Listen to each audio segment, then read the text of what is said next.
Hello दोस्तों, Saran academy 2.0 में आपका स्वागत है। दोस्तों ये हमारा आज का रीजनिंग का प्रैक्टिस सेट नंबर 26 है, जिसमें हम कुल 10 प्रश्नों को देखेंगे। दोस्तों ये जो हमारा सेट चल रहा है, ये आने वाले आगामी वनडे एग्जामों के लिए बहुत ही इंपॉर्टेंट सेट चल रहा है दोस्तों, क्योंकि ये जो सेट लाया गया है एसएससी रेलवे के प्रीवियस ईयर क्वेश्चनों को बेस मानते हुए उन्हीं आधार पर ये सेट लाया गया है दोस्तों। तो इसे आप जरूर देखें। चलिए दोस्तों, आज का प्रश्न शुरू करते हैं। तो आज का प्रश्न है, क्वेश्चन नंबर 1 है, निम्नलिखित श्रृंखला में प्रश्न चिन्ह के स्थान पर कौन सी संख्या आएगी। यानी दोस्तों प्रश्न कर रहा है कि ये जो श्रृंखला दिया गया है, इस श्रृंखला में प्रश्न चिन्ह के स्थान पर कौन सी संख्या आएगी। तो दोस्तों सबसे पहले हम क्या करेंगे, इन संख्याओं में ये देखेंगे कि इनमें पैटर्न क्या चल रहा है, यानी कौन सा संबंध चल रहा है। यानी कहने का मतलब 1248 से 887 हुआ तो किस आधार पर, फिर उसी प्रकार 887 से 598 हुआ तो किस पैटर्न पर हो रहा है, 598 से 429 ये किस पैटर्न पर ये संख्या क्या हो रही है, घट रही है। तो यहाँ से सबसे पहले हम क्या करेंगे दोस्तों, सभी संख्याओं को लिख लेंगे। तो 1248 है, फिर उसके बाद लिखेंगे 887, फिर 598, 429,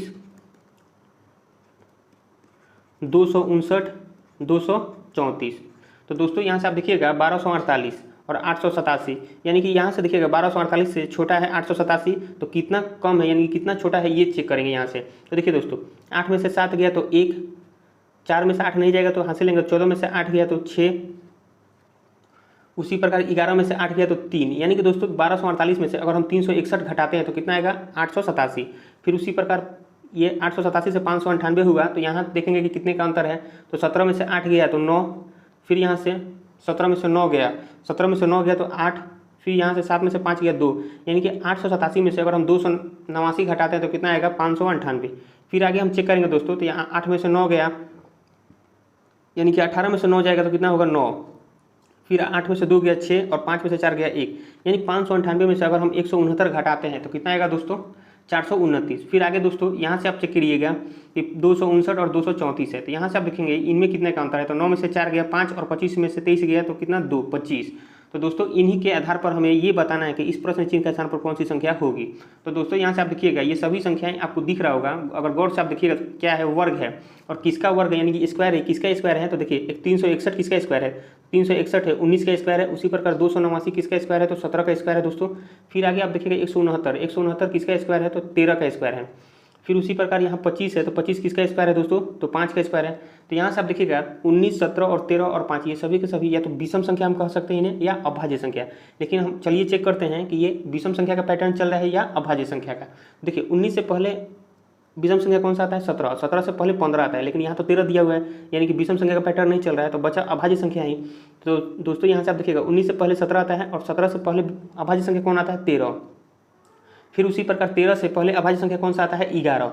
तो दोस्तों यहाँ से आप देखिएगा कि 19 का स्क्वायर करके 1248 में से घटाया गया है, फिर उसी प्रकार 17 का स्क्वायर करके 887 में से घटाया गया, 13 का स्क्वायर करके 598 में से घटाया गया। तो आगे भी दोस्तों उसी प्रकार 429 में से हम किसका स्क्वायर करेंगे, तो 11 का स्क्वायर कीजिएगा तो 121, यानी कि 429 में से 121 घटाएंगे तो कितना आएगा। तो चलिए इसको घटाते हैं। तो 9 में से 1 गया 8, 2 में से 2 गया 0 और 4 में से गया तो 308, यानी कि प्रश्न चिन्ह के स्थान पर कौन सी संख्या आएगी दोस्तों, 308। तो क्या यही पैटर्न चल रहा है आगे भी, तो इसे चलिए चेक कर लेते हैं। तो 11 से पहले अभाज्य संख्या कौन सा आता है, तो 7 आता है। तो 7 का स्क्वायर कीजिएगा तो कितना होगा दोस्तों, 49। क्या हम 308 में से 49 को घटाएंगे तो क्या हमें 259 प्राप्त होगा। चलिए चेक करते हैं। तो 18 में से 9 गया तो 9, ठीक है दोस्तों।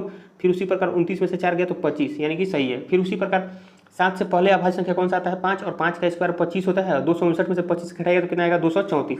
यानी कि दोस्तों अभाज्य संख्या का ही पैटर्न चल रहा है, जो कि 19 से शुरू किया गया है और 5 पर आकर समाप्त हो गया है। यानी कि दोस्तों प्रश्न चिन्ह के स्थान पर कौन सी संख्या होगी, तो 308 होगा। यानी कहने का मतलब क्वेश्चन नंबर 1 का राइट आंसर क्या होगा दोस्तों, ऑप्शन नंबर डी। तो दोस्तों मुझे उम्मीद है कि ये प्रश्न आपको अच्छी तरह से समझ में आया होगा। चलिए नेक्स्ट प्रश्न को देखते हैं।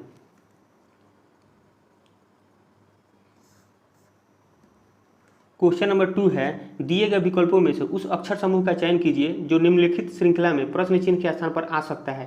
यानी दोस्तों प्रश्न कर रहा है कि ये जो श्रृंखला दिया गया है, इस श्रृंखला में प्रश्न चिन्ह के स्थान पर कौन सा अक्षर समूह होगा। तो सबसे पहले इन सभी अक्षरों को लिखेंगे दोस्तों। तो यहाँ पर एफ है, पी, एक्स, डी और एच, क्वेश्चन मार्क। तो दोस्तों यहाँ से आप देखिएगा एफ का कोड कितना होता है, तो एफ का कोड होता है 6, पी का कितना होता है 16, एक्स का कितना होता है तो 24, डी का कितना होता है 4 और एच का होता है 8। तो यहाँ से आप देखिएगा दोस्तों 6 से 16 आने के लिए हमें क्या करना पड़ेगा, यानी कि 6 में अगर हम 10 जोड़ेंगे, 6 में कितना जोड़ेंगे 10, तो 16 होगा। 16 किसका होता है, पी का कोड। फिर उसी प्रकार 16 से 24 आने के लिए क्या करना पड़ेगा दोस्तों, तो +8 जोड़ना पड़ेगा, यानी कि 16 और 8 कितना होता है 24। फिर उसी प्रकार 24 से 4, तो यहाँ से आप देखिएगा दोस्तों 10 हुआ है, 2 कम करके 8 जोड़ा गया है। तो फिर आगे भी हम चेक करते हैं कि 8 में से 2 कम करेंगे तो 6, क्या हम 6 जोड़ेंगे तो 24 और 6 कितना होता है 30 होता है। 24 और 6 कितना होता है दोस्तों, यानी ये x है जो दोस्तों, x का कोड कितना होता है 24, और 24 में हम 6 जोड़ेंगे तो कितना होगा 30। लेकिन यहाँ तो 4 दिया हुआ है दोस्तों, तो यहाँ से आप समझिएगा दोस्तों कि कुल लेटर कितने होते हैं 26 होते हैं। कुल लेटर 26 होते हैं। जैसे मान लीजिए यहाँ x y z लिख दिए, x का कोड कितना होता है 24 होता है, y का 25 होता है और z का 26 होता है। अगर दोस्तों आगे अगर 27 आ जाए, 28 आ जाए, तो इनका क्या कोड होगा, तो यहाँ से आप देखिएगा जब भी अल्फ़ाबेट टोटल 26 होते हैं, जब अल्फ़ाबेट कंप्लीट हो जाते हैं तो उसके बाद पुनः रिपीट करने लगते हैं, यानी कि z के बाद से फिर क्या होगा, a होगा, फिर उसी प्रकार b होगा, यानी कि 30 है। तो दोस्तों यहाँ से आप देखिएगा 26, यानी कि जब भी कोई 26 से बड़ा, यानी कि 26 से कोई बड़ा संख्या है तो क्या करेंगे दोस्तों, उसमें से हम 26 घटा लेंगे। यानी 30 आया है तो 30 में से अगर आप 26 घटाइएगा तो कितना आएगा दोस्तों, 4 आएगा। और 4 किसका कोड होता है, डी का होता है। ठीक है दोस्तों, यहाँ से 6 जोड़ा गया, तो फिर आगे हम क्या करेंगे, 2 कम करके 4 जोड़ेंगे। तो देखिए यहाँ से 4 में अगर 4 जोड़िएगा तो 8, फिर उसी प्रकार दोस्तों यहाँ 4 जोड़ा गया, 2 कम करके 2 जोड़ेंगे, तो 8 में 2 जोड़िएगा तो कितना होगा 10, और 10 किसका कोड होता है दोस्तों, तो जे का होता है। यानी कि दोस्तों प्रश्न चिन्ह के स्थान पर कौन सा हमारा अक्षर समूह होगा, तो जे होगा। यानी क्वेश्चन नंबर 2 का राइट आंसर क्या होगा दोस्तों, ऑप्शन नंबर सी। तो दोस्तों मुझे उम्मीद है कि ये प्रश्न भी आपको अच्छी तरह से समझ में आया होगा। चलिए दोस्तों नेक्स्ट प्रश्न को देखते हैं।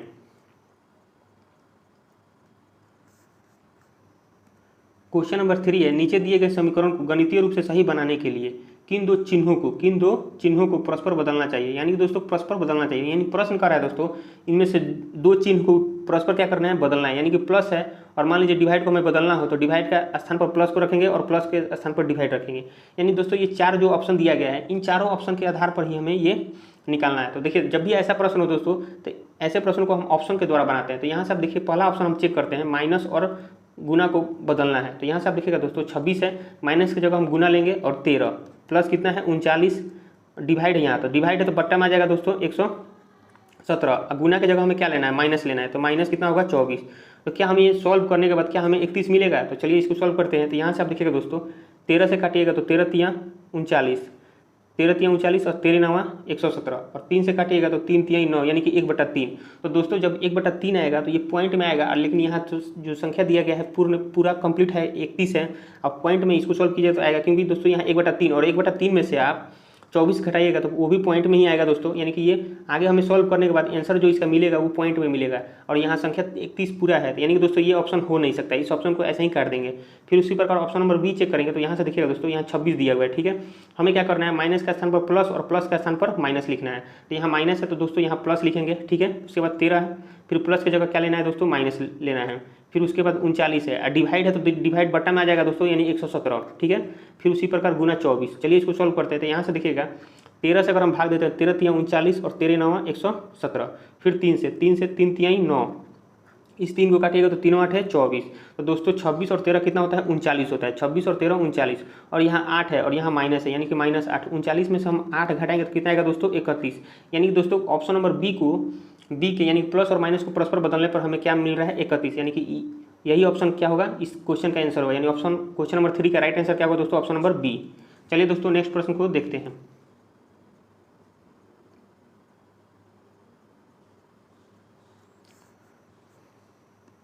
क्वेश्चन नंबर 4 है, 3 कथनों के बाद 3 निष्कर्ष से 1, 2 और 3 दिए गए कथनों को सत्य मानते हुए भले ही वे समान रूप से ज्ञात तथ्यों से भिन्न प्रतीत होते हो, निर्णय करें कि कौन सा निष्कर्ष कथनों को तार्किक रूप से अनुसरण करता है। यानी दोस्तों ये प्रश्न करा है कि 3 कथन दिए गए हैं और 3 निष्कर्ष दिए गए हैं। तो यहाँ से देखिएगा 3 कथन 1, 2, 3 दिए गए हैं और निष्कर्ष 1, 2 और 3 यहाँ पर है दोस्तों, 3 यहाँ इधर आ गया है दोस्तों। ठीक है, तो 3 कथन और 3 निष्कर्ष, कथनों को सत्य मानते हुए, यानी कि कथनों के आधार पर हमें ये बताना है कि ये तीनों निष्कर्ष क्या है, सही है या गलत है, या 2 सही है या 1 सही है, ये सभी बताना है। तो चलिए दोस्तों पहले हम कथन को लिखते हैं। कथन कह क्या रहा है, तो कह रहा है कि सभी बिल्लियाँ चूहे हैं। सभी बिल्लियाँ क्या है, चूहे हैं। तो दोस्तों यहाँ से हम लिख लेते हैं कि सभी बिल्लियाँ, तो बिल्ली को क्या बोलते हैं, कैट बोलते हैं। ठीक है, तो सभी जो बिल्ली है दोस्तों ये क्या है, सभी बिल्लियाँ चूहे हैं। तो यहाँ लिख लेंगे चूहे, और चूहा क्या है, रैट है। रैट मतलब चूहा होता है। फिर उसी प्रकार दोस्तों यहाँ से आप देखिए कह रहा है कि कुछ चूहे सफ़ेद हैं। किसको कह रहा है, तो कुछ चूहे, यानी चूहे को कह रहा है दोस्तों। तो यहाँ से हम लिखेंगे कुछ चूहे, तो कुछ चूहा ही लेंगे, कुछ ही लेंगे दोस्तों। सफ़ेद है, सफ़ेद यानी WHIT वाइट। फिर उसी प्रकार देखिएगा दोस्तों आगे कह रहा है कि सभी सफ़ेद क्या है, दूध है। सभी जो सफ़ेद है क्या है, दूध है। तो सभी सफ़ेद यानी सभी सफ़ेद को हम लेंगे, तो यहाँ से सभी सफ़ेद क्या है, दूध है। दूध यानी कि मिल्क है दोस्तों। फिर चलिए दोस्तों अब ये बताना है हमें कि इनके आधार पर कौन सा निष्कर्ष सही है। तो देखिए तीनों कथन हम लिख लिए, अब निष्कर्ष को चेक करते हैं। तो पहला निष्कर्ष है कि कुछ चूहे बिल्लियाँ हैं, कुछ चूहे बिल्लियाँ हैं। तो दोस्तों देखिए चूहा ये पूरा क्या है, चूहे का पूरा है, ये पूरा चूहा है और चूहे के अंदर क्या है, बिल्लियाँ हैं, यानी कि ये बात सही हो सकता है कि कुछ चूहे बिल्लियाँ हैं, यानी कि ये बात सही है दोस्तों, यानी कि क्वेश्चन निष्कर्ष एक जो है क्या है, सही है। फिर उसी प्रकार दोस्तों यहाँ से निष्कर्ष 2 है कि कुछ सफ़ेद चूहे हैं, कुछ सफ़ेद क्या है, चूहे हैं। तो देखिए दोस्तों सफ़ेद का कुछ हिस्सा यहाँ पर है, ठीक है, और चूहा यहाँ से गया है, यानी कि ये भी सही है। कुछ सफ़ेद क्या है, चूहे हैं, यानी कि निष्कर्ष 2 भी सही है। फिर उसी प्रकार निष्कर्ष 3 चेक करेंगे, कुछ दूध सफ़ेद है, कुछ दूध, देखिए सभी सफ़ेद है, सभी जो सफ़ेद हैं दोस्तों, सभी सफ़ेद क्या है, दूध है। तो यहाँ से ये भी तो हो सकता है कि कुछ दूध क्या है, सफ़ेद है, यानी कि ये भी निष्कर्ष सही है। यानी क्वेश्चन नंबर 4 का निष्कर्ष 1, 2 और 3 तीनों सही है, यानी कि सभी निष्कर्ष अनुसरण करते हैं। यानी इसका आंसर क्या होगा दोस्तों, क्वेश्चन नंबर 4 का राइट आंसर होगा ऑप्शन नंबर ए, सभी निष्कर्ष अनुसरण करते हैं। चलिए दोस्तों नेक्स्ट प्रश्न को देखते हैं।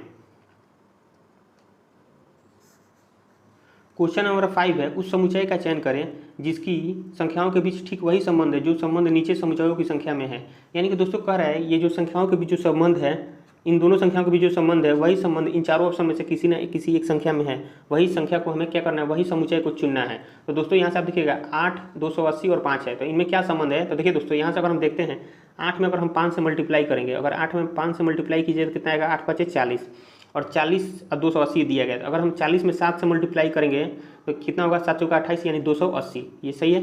फिर उसी पैटर्न पर ये भी होना चाहिए। तो चलिए इसको भी चेक करते हैं दोस्तों, 11 और 4। तो यहाँ से देखिएगा 11 और गुणे 4, तो 11 में 4 से मल्टीप्लाई करेंगे तो कितना होगा, 44। और जब 7 यहाँ अपने मन से मल्टीप्लाई किए तो यहाँ पर भी क्या होगा, 7 ही से मल्टीप्लाई करना पड़ेगा। देखिए 7 × 4 = 28 का 8 हासिल 2, 7 × 4 = 28 और 2 30, यानी कि 308। यानी कि दोनों सेम ही पैटर्न पर फॉलो कर रहे हैं दोस्तों। तो ऐसा कौन सा ऑप्शन है जो इन्हीं पैटर्न पर फॉलो कर रहा है। तो चलिए इसको ऑप्शन से चेक करते हैं। देखिए 9 और 6 कितना होता है दोस्तों, 9 × 6 = 54, ठीक है दोस्तों, 9 × 6 = 54 में हम क्या 7 से मल्टीप्लाई करेंगे, 7 × 4 = 28। तो इकाई स्थान क्या है दोस्तों, 8 है, लेकिन यहाँ तो 0 दिया है, यानी कि ऑप्शन नंबर ए नहीं होगा दोस्तों, ठीक है। देखिए दोस्तों जब भी एग्जाम में हमें बनाना होता है तो ऐसा ही बाई ऑप्शन चेक करेंगे, ना कि पूरा बनाने में समय को वेस्ट करेंगे। चलिए फिर उसी प्रकार ऑप्शन नंबर बी चेक करते हैं। तो 5 और 9 में हम मल्टीप्लाई करेंगे तो 9 × 5 = 45, ठीक है दोस्तों, और 45 में उसके बाद अपने मन से 7 से मल्टीप्लाई करना है, क्योंकि यहाँ पर भी 7 ही लिए हैं। तो देखिए 7 × 5 = 35, यानी कि इकाई स्थान क्या आएगा दोस्तों, 5 आएगा, यानी कि ये यहाँ 0 दिया गया, ये भी ऑप्शन नहीं होगा। फिर उसी प्रकार ऑप्शन नंबर सी चेक करेंगे। तो 13 में 7 से मल्टीप्लाई कीजिए तो कितना होगा, 91, और 91 में हम 7 से करेंगे तो 7 × 1 = 7, ठीक है दोस्तों। देखिए यहाँ 7 है, फिर आगे सॉल्व करते हैं तो 9 × 7 = 63, यानी कि 637, यानी कि दोस्तों यहाँ पर भी 637 है। यानी कि इन दोनों समुच्चयों में जो पैटर्न चल रहा है वही पैटर्न है ऑप्शन नंबर सी में भी चल रहा है, यानी क्वेश्चन नंबर 5 का राइट आंसर क्या होगा, ऑप्शन नंबर सी, ठीक है दोस्तों। चलिए नेक्स्ट प्रश्न को देखते हैं।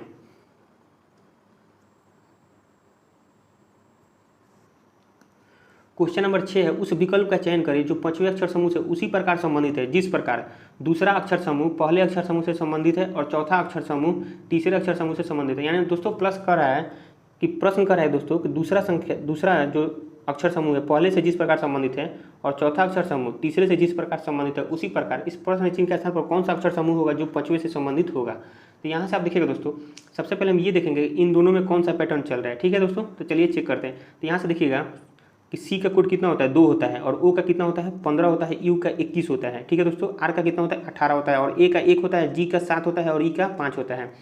फिर उसी प्रकार दोस्तों यहाँ ई का 5 होता है, क्यू का 17 होता है और डब्ल्यू का कितना होता है, 23 होता है, टी का 20 होता है, सी का 3 होता है, आई का 9 होता है और जी का 7 होता है। तो यहाँ से देखिएगा दोस्तों सी का कितना होता है, 2 होता है, सी का 3 होता है, सी का कितना होता है दोस्तों, कोड 3 होता है, और ई का कितना होता है, 5 होता है। तो यहाँ से देखिएगा दोस्तों कि 3 में हम कितना जोड़ेंगे तो 5 आएगा तो 2। फिर उसी प्रकार ओ का कोड कितना है, 15 है, और क्यू का 17 है, यानी कि 15 में अगर हम कितना जोड़ेंगे कि 17 आएगा तो 2, फिर यानी कि +2, ठीक है दोस्तों। फिर आगे भी +2।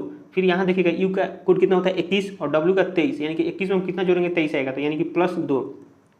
यानी कि दोस्तों यहाँ से आपको पता चल गया होगा कि +2 का ही इसमें सीरीज चल रहा है। तो देखिए यहाँ आर का 18 में 2 जोड़ेंगे तो 20, सही है दोस्तों। फिर ए का 1 होता है और 1 में हम 2 जोड़ेंगे तो 3, फिर जी का 7 होता है, 7 में 2 जोड़िएगा तो 9, ये भी सही है दोस्तों। उसी प्रकार ई का कोड 5 होता है और 5 में हम 2 जोड़ेंगे तो कितना होगा, 7, सही है दोस्तों। उसी प्रकार यहाँ से आप देखिएगा पी का कोड कितना होता है, 16 होता है, और आर का कितना होता है, 18, यानी कि 16 में हम कितना जोड़ेंगे तो 2 जोड़ेंगे तो 18। फिर यहाँ से 15 होता है ओ में 2, ओ का कोड कितना होता है, 15 होता है, और 15 में 2 जोड़ेंगे तो कितना होगा, 17, ये भी सही है दोस्तों। डब्ल्यू का 23 होता है और 23 में 2 जोड़ेंगे तो 25, ये भी सही है दोस्तों। ई का 5 होता है और 5 में आप 2 जोड़िएगा तो कितना होगा, 7 होगा। फिर आगे दोस्तों आर का 18 होता है, 18 में हम 2 जोड़ेंगे तो कितना है, टी का 20 होता है, यानी कि दोस्तों ये भी सही है। यानी कि दोस्तों इन दोनों अक्षर समूहों में +2 का ही सीरीज चल रहा है, तो आगे भी क्या होगा, इसमें भी +2 का ही सीरीज चलेगा। तो यहाँ से आप देखिएगा दोस्तों, यहाँ से हम लिखते हैं WISDOM, ठीक है दोस्तों। W का कोड कितना होता है, 23 होता है, I का 9 होता है, S का 19 होता है, D का 4, O का 15 और M का 13 होता है। तो दोस्तों 23 में 2 जोड़ेंगे तो कितना होगा, 25, और 25 किसका कोड होता है, तो Y का होता है दोस्तों।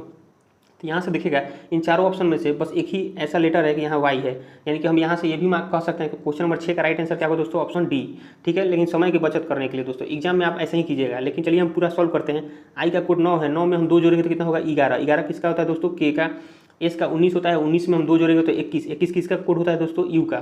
फिर उसी प्रकार डी का 4 होता है, 4 में 2 जोड़ेंगे तो 6, 6 किसका कोड होता है दोस्तों, एफ का होता है। ओ का 15, 15 में 2 जोड़िएगा कितना होगा, 17, 17 किसका कोड होता है, क्यू का होता है। एम का कोड 13 होता है दोस्तों, और 13 में हम 2 जोड़ेंगे तो कितना होगा, 15, 15 किसका दोस्तों, ओ का होता है। यानी कि दोस्तों इस प्रश्न चिन्ह के स्थान पर कौन सा अक्षर समूह होगा, तो वाई के यू एफ क्यू ओ, यानी कि क्वेश्चन नंबर 6 का राइट आंसर क्या होगा दोस्तों, ऑप्शन नंबर डी। चलिए दोस्तों नेक्स्ट प्रश्न को देखते हैं।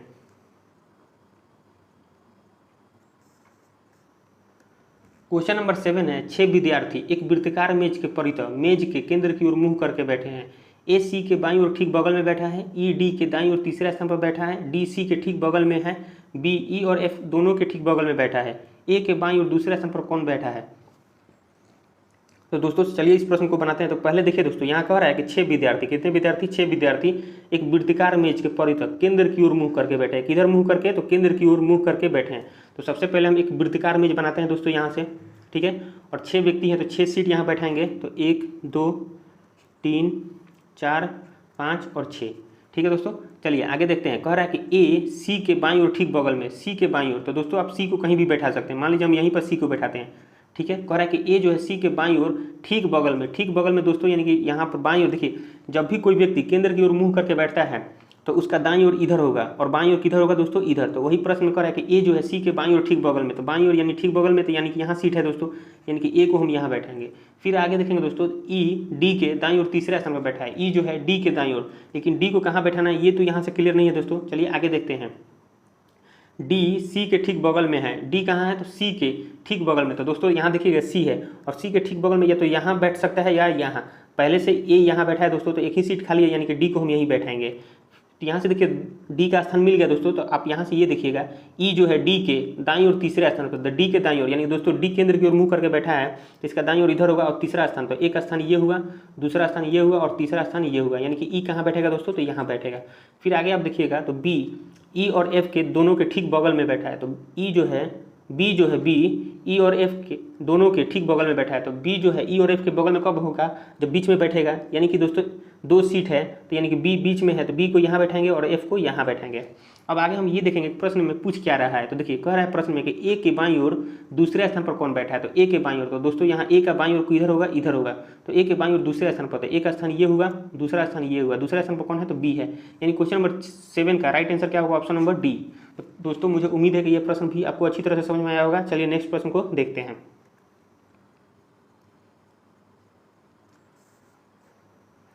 क्वेश्चन नंबर 8 है दोस्तों कि ई माइनस एफ का अर्थ है, यानी कि यहाँ देखिए दोस्तों, ये जो जब भी ऐसा प्रश्न हो ना, जैसे यहाँ माइनस दिया हुआ है, डिवाइड दिया है, प्लस दिया है और गुना दिया है, तो इन सभी का यानी कि माइनस का अर्थ क्या होगा, डिवाइड का अर्थ क्या होगा, यही यहाँ समझा रहा है। तो देखिए ई माइनस एफ का अर्थ है ई एफ की माता है। उसी प्रकार ई डिवाइड एफ का अर्थ क्या है कि ई एफ का पिता है। फिर दोस्तों ई प्लस एफ का अर्थ है ई एफ की बहन है। ई इंटू एफ का अर्थ है ई एफ की भाई है, ई एफ का भाई है। तो दोस्तों यहाँ से आप देखिएगा प्रश्न कह रहा है यदि टी गुने यू डिवाइड डी इंटू सी है तो टी सी से किस प्रकार संबंधित है, यानी जिससे कहे दोस्तों उसको छोड़ देंगे, सी से कह रहा था सी को छोड़ेंगे। हमें ये बताना है कि टी जो है सी का कौन लगेगा, टी जो है सी का कौन लगेगा। तो दोस्तों सबसे पहले हम क्या करेंगे, इनका रिलेशन निकालेंगे। तो देखिए टी इंटू यू यानी कि इंटू यानी मल्टीप्लाई का अर्थ क्या है, तो यहाँ से देखिएगा ई इंटू एफ का अर्थ है ई एफ का भाई है, ई जो है भाई है किसका, एफ का। तो उसी प्रकार टी इंटू यू का अर्थ हुआ टी भाई है किसका, भाई है तो यू का। तो दोस्तों यहाँ से लिखेंगे टी भाई है दोस्तों, तो एरो का निशान देंगे यहाँ, क्योंकि टी भाई है किसका, भाई है तो यू का है, ठीक है दोस्तों। और एक और बात याद रखिएगा दोस्तों, यहाँ से हम जेंडर क्लियर करते चलेंगे क्योंकि आगे रिलेशन निकालने में हमें आसानी होगी। तो पुरुष के लिए प्लस साइन लेते हैं दोस्तों, और महिला यानी कि फीमेल के लिए माइनस साइन लेंगे। तो यहाँ प्लस का साइन देंगे कि टी भाई है। फिर आगे आप देखिएगा दोस्तों यू और डी में क्या संबंध है, तो यू और डिवाइड डी, तो डिवाइड का अर्थ है ई एफ का पिता है, ई जो है पिता है किसका, पिता है एफ का। तो उसी प्रकार डी डिवाइड डी का अर्थ हुआ यू पिता है, यानी कि दोस्तों यहाँ से देखिएगा यू पीता है, तो जब भी दोस्तों पेरेंट्स और बच्चों का रिलेशन आए तो पेरेंट्स को ऊपर और बच्चों को नीचे रखते हैं। तो यू पीता है, किसका पीता है? तो डी का। तो पीता है तो प्लस का साइन देंगे दोस्तों, लेकिन यहाँ से ये क्लियर नहीं है कि डी बेटा है या बेटी। तो चलिए आगे देखते हैं दोस्तों, डी इंटू सी, यानी कि इंटू का अर्थ है दोस्तों ई एफ का भाई है, तो उसी प्रकार डी इंटू सी का अर्थ हुआ कि डी भाई है। तो यहाँ से लिखेंगे दोस्तों डी क्या है? भाई है। तो भाई है तो यहाँ पर लिखेंगे दोस्तों, सी को यहाँ पर लिखेंगे, भाई है तो प्लस का साइन देंगे। अब दोस्तों यहाँ से रिलेशन निकालेंगे, कह रहा है कि टी सी से किस प्रकार संबंधित है, यानी कि टी जो है सी का कौन लगेगा। तो यहाँ से आप देखिएगा दोस्तों डी और सी में क्या रिलेशन है? भाई का। सी भाई भी हो सकती है बहन, लेकिन हमें तो सी का बताना नहीं है, हमें तो ये बताना है कि टी कौन लगेगा, यानी कि डी भाई लगेगा सी का। फिर यहाँ से आप देखिएगा डी का पिता कौन है? यू, और यू का भाई टी है, यानी कि दोस्तों डी का पिता यू है तो डी का चाचा कौन लगेगा? टी लगेगा। और जब टी डी का चाचा लगेगा और डी भाई है सी का, तो टी जो है सी का भी चाचा लगेगा, यानी टी चाचा लगेगा। तो यहाँ से आप देखिएगा दोस्तों ताऊ या चाचा, यानी कि क्वेश्चन नंबर 8 का राइट आंसर क्या होगा? Option number D. तो दोस्तों मुझे उम्मीद है कि ये प्रश्न आपको अच्छी तरह से समझ में आया होगा। चलिए दोस्तों नेक्स्ट प्रश्न को देखते हैं।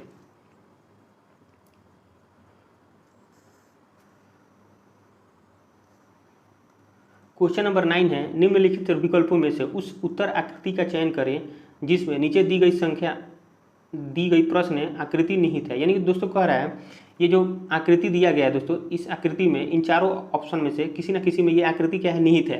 तो हमें ये बताना है कि इसमें कौन से ऑप्शन में, यानी कौन से फिगर में ये जो आकृति है निहित है। तो दोस्तों यहाँ से आप देखिएगा ऐसी आकृति आपको यहाँ पर कहीं दिख रहा है? नहीं दिख रहा है, इसमें भी नहीं दिख रहा है दोस्तों, यहाँ पर भी नहीं दिख रहा है दोस्तों। फिर यहाँ से आप देखिएगा, देखिए यहाँ पर भी, तो यहाँ से आप कहिएगा कि देखिए यहाँ से ऐसे तो बना हुआ है, ठीक है, लेकिन यहाँ से ये बंद है, तो क्या इधर है कहीं लाइन? नहीं है, यानी कि ये भी नहीं होगा दोस्तों। फिर उसी प्रकार डी में देखेंगे दोस्तों, तो डी में आप देखिएगा थोड़ा सा गौर से देखिएगा, तो यहाँ से जरूर दिखेगा ऐसा फिगर। देखिए यहाँ से ऐसे इस प्रकार है, फिर यहाँ से हम इस प्रकार इसको खींचेंगे, फिर यहाँ से देखिए दोस्तों इस प्रकार बना हुआ है, यानी कि ये जो फिगर है ऑप्शन नंबर डी में निहित है। यानी क्वेश्चन नंबर 9 का राइट आंसर क्या होगा दोस्तों? Option number D. चलिए दोस्तों नेक्स्ट प्रश्न को देखते हैं। क्वेश्चन नंबर 10 है, तो दर्पण को नीचे दिए गए चित्र के अनुसार एमएन पर रखे जाने पर दी गई आकृति का दर्पण में निर्मित सही प्रतिबिंब चयनित कीजिए। यानी कि दोस्तों कह रहा है ये जो एमएन रेखा है, अगर इसी पर हम दर्पण को रख दें, इसी पर क्या करें? दर्पण, यानी दर्पण को रख दें, तो ये जो हमारा अक्षर यानी ये जो आकृति दिख रहा है इसका दर्पण में कैसा प्रतिबिंब बनेगा। तो दोस्तों ऐसे प्रश्नों को घबरा कर नहीं बनाना है। देखिए जल्दी बनाने के चक्कर में गलत हो जाएगा। ऐसे प्रश्नों को हम क्या करेंगे कि बाई ऑप्शन बनाएंगे, बाई ऑप्शन। तो यहाँ से आप देखिएगा भी है, तो दर्पण में जब देखिएगा भी तो कैसे दिखेगा? सेम भी ही रहेगा, लेकिन जो यहाँ पर है दोस्तों तो ये इधर आ जाएगा, ये इधर आ जाएगा, यानी कि भी कैसे दिखेगा? इस प्रकार दिखेगा। फिर उसी प्रकार ई जो है दोस्तों, ई भी के बगल में है, तो फिर यहाँ से ये इस प्रकार दिखेगा। यानी बाई ऑप्शन कैसे बनाएंगे दोस्तों? देखिए यहाँ पर भी है, यहाँ पर भी है, लेकिन यहाँ से देखिएगा दोस्तों भी जब दर्पण यहाँ रखा गया है तो दर्पण में क्या होता है? राइट का लेफ्ट, लेफ्ट का राइट होगा, ठीक है दोस्तों, ना कि ये पलट जाएगा। तो यहाँ से देखिए ये पलट गया है, तो यानी कि ये ऑप्शन होगा ही नहीं। फिर उसी प्रकार ये ऑप्शन भी नहीं होगा, तो यानी कि ऑप्शन नंबर ए या डी हो सकता है। फिर उसी प्रकार ई, यहाँ देखिएगा ई और ई दोनों सेम है। फिर उसी प्रकार यहाँ डब्ल्यू देखिए पलट गया है, यानी कि ये ऑप्शन भी नहीं होगा। यानी बचा कौन ऑप्शन? हमारा ऑप्शन नंबर डी बचा। डब्ल्यू होगा, क्यू इस प्रकार होगा, ए इस प्रकार होगा, जेड इस प्रकार होगा, एक्स इस प्रकार होगा, 5 इस प्रकार होगा। यानी क्वेश्चन नंबर 10 का राइट आंसर क्या होगा दोस्तों? Option number D. तो दोस्तों आज का हमारा 10 प्रश्न कंप्लीट होगा। दोस्तों वीडियो पसंद आया तो वीडियो को लाइक और चैनल को जरूर सब्सक्राइब करें। वीडियो देखने के लिए धन्यवाद।